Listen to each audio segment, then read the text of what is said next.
Nandoto tayo, hindi nakadakan. Pinakulaan natin ng konti. Tapos, pipirit natin. Tingnan natin kung marunong tayo. Ayan.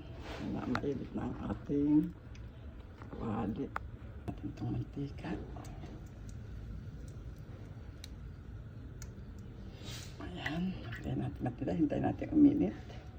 Habang naghihintay tayo ng init na gawa-gawa muna ng konti.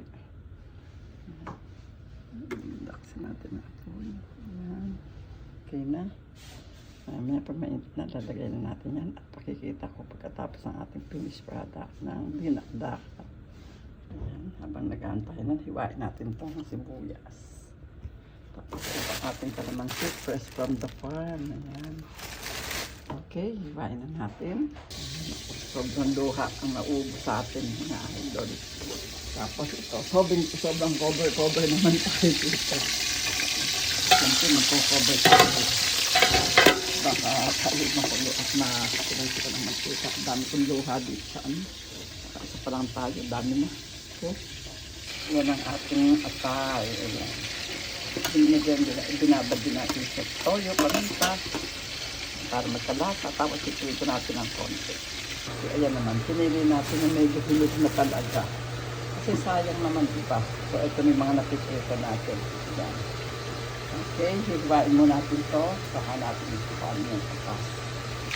Ayan, napilito na rin natin yung asal. Mamamayan din natin parang medyo hapit-hapit.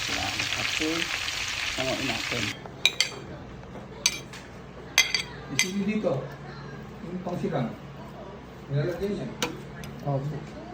Pangsigang. Ekos na yan.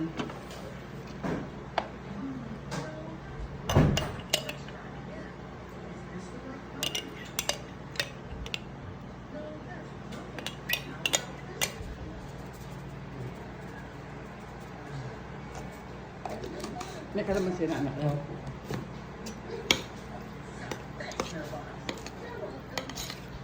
Okay na.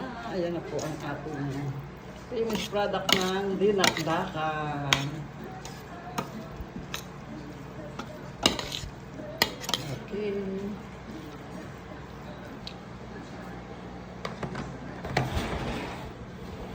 Sapang mo yan. Ang sarap! Ay, sasapang mo yan ha.